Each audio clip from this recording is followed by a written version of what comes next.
बिस्मिल्लाहिर्रहमानिर्रहीम। बरतरफी के खतरे से दो चार, फाइज ईसा चीफ जस्टिस कैसे बने?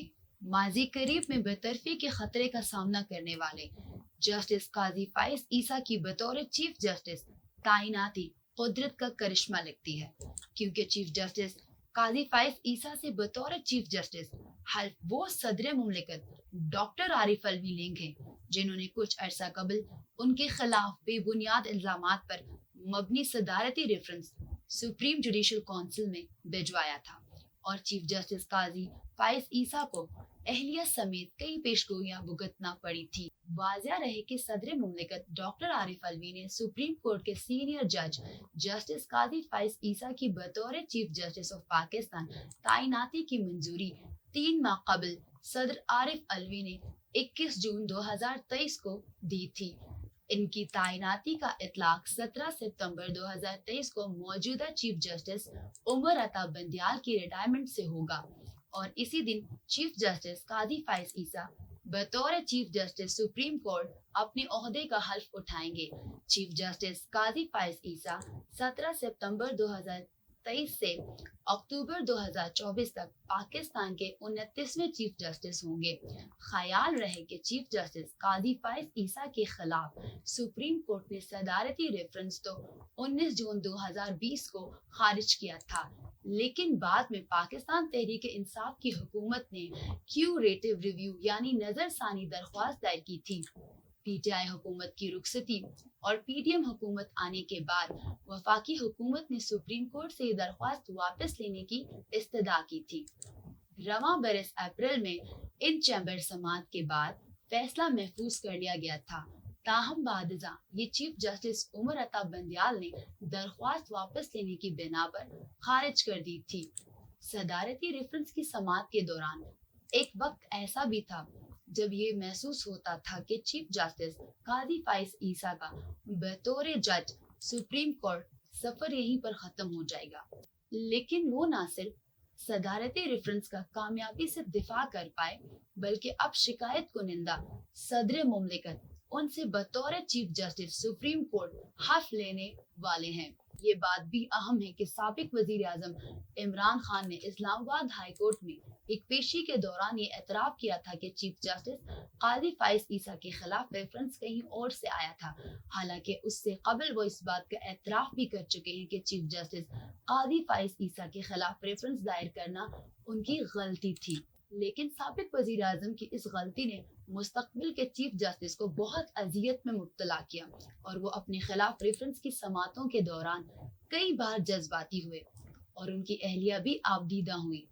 चीफ जस्टिस फाइज काजी ईसा इमरान खान हुकूमत के दौरान अपने मीडिया ट्रायल की वजह से भी बहुत तकलीफ में मुब्तला रहे और एक मौके पर उन्होंने इसका इजहार भी किया। ख्याल रहे कि माजी में चीफ जस्टिस काजी फाइज ईसा के बतौर जज कई फैसलों पर तनाजात भी सामने आते रहे। एक फैसला उन्होंने अक्टूबर 2018 में नैब की हुदैबिया मिल पेपर मिल्स रेफरेंस दोबारा खोलने से मुतलिक अपील मुस्तरद करके दिया था। नैब सुप्रीम कोर्ट के बेंच जिसकी सरबराही जस्टिस काजी फाइज ईसा कर रहे थे से अपील कर रहा था कि 18 साल पुराना नैब रेफरेंस दोबारा से खोलने की इजाजत दी जाए, जिस पर जस्टिस काजी फाइज ईसा ने कहा कि नैब के पास ये रेफरेंस दोबारा खोलने से कोई मजबूत जवाब नहीं और अपील मुस्तरद कर दी थी।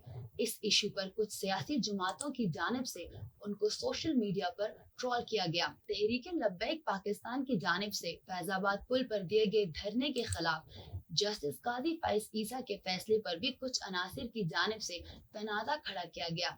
फैसले में जस्टिस काजी फाइज ईसा ने सिक्योरिटी एजेंसियों के किरदार पर तनकीद की थी और मीडिया पर लगाई गई पाबंदियों को भी इजहार राय की आज़ादी के खिलाफ करार दिया था। फैजाबाद धरना केस के फैसले के 3 माह बाद जस्टिस काजी फाइज ईसा के खिलाफ सुप्रीम जुडिशल काउंसिल में एक सदारती रेफरेंस दायर किया गया, जिसमें इल्जाम लगाया गया कि जस्टिस काजी फाइज ईसा ने अपनी अहलिया के नाम जायदादें अपने असासों में जाहिर नहीं की। सदारती रेफरेंस तो जून 2020 में खत्म हो गया और अप्रैल 2022 में इस वक्त के वजीर आजम इमरान खान ने एतराफ किया कि जस्टिस काजी फाइज ईसा के खिलाफ रेफरेंस भेजना उनकी गलती थी। वाज़ेह रहे कि सुप्रीम कोर्ट के सीनियर पियोनी जज जस्टिस काजी फाइज ईसा के आबाओ अजदाद का ताल्लुक अफगानिस्तान के शहर कंधार से है।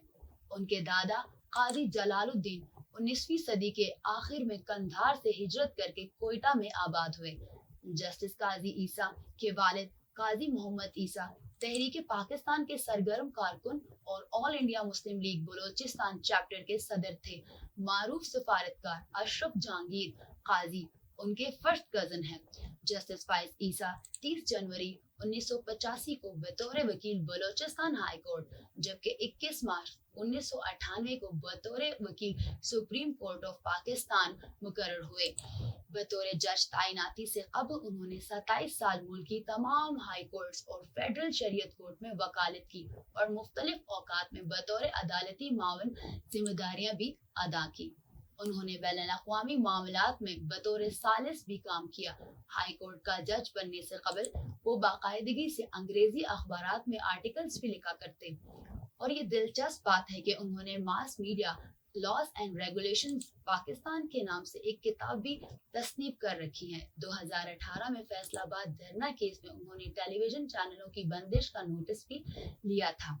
चीफ जस्टिस काजी फाइज ईसा इस्लामी तालीमात से खास लगाव रखते हैं और अपनी अदालती फैसलों में अक्सर कुरानी आयात और अहदीस का जिक्र करते हैं। वाज़ेह रहे कि चीफ जस्टिस काजी फाइज ईसा 13 अप्रैल से समाअत करने वाले बेंचों का हिस्सा नहीं, क्योंकि प्रैक्टिस एंड प्रोसीजर एक्ट पर सुप्रीम कोर्ट के हुक्म इम्तना के बाद उन्होंने तहरीरी तौर पर यह फैसला किया था कि चीफ जस्टिस उमर अता बंदयाल उस मुकदमे का फैसला दे बसूरत दीगर तमाम बेंचों की तश्कील गैर कानूनी की। क्या रहे कि चीफ जस्टिस काजी फाइज ईसा 13 अप्रैल से समाअत करने वाले बेंचों का हिस्सा नहीं, क्योंकि प्रैक्टिस एंड प्रोसीजर एक्ट पर सुप्रीम कोर्ट के हुक्म इम्तना के बाद उन्होंने तहरीरी तौर पर यह फैसला किया था कि चीफ जस्टिस उमर अता बंदयाल इस मुकदमे का फैसला दें बसूरत दीगर तमाम बेंचों की तश्कील गैर कानूनी होगी।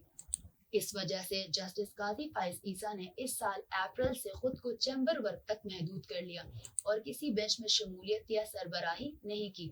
फौजी अदालतों में सिविलियन के ट्रायल के मामले पर जब जस्टिस बंदयाल ने 9 रुकनी बेंच में जस्टिस काजी फाइज ईसा को शामिल किया तो उन्होंने कहा कि पहले प्रैक्टिस एंड प्रोसीजर एक्ट के हवाले से कोई फैसला किया जाए, बसूरत दीगर वो इस बेंच की कानूनी हैसियत को तस्लीम नहीं करते। इस तरह की मजीद न्यूज़ सुनने के लिए चैनल 51 सब्सक्राइब कीजिए और अपडेटेड रहिए।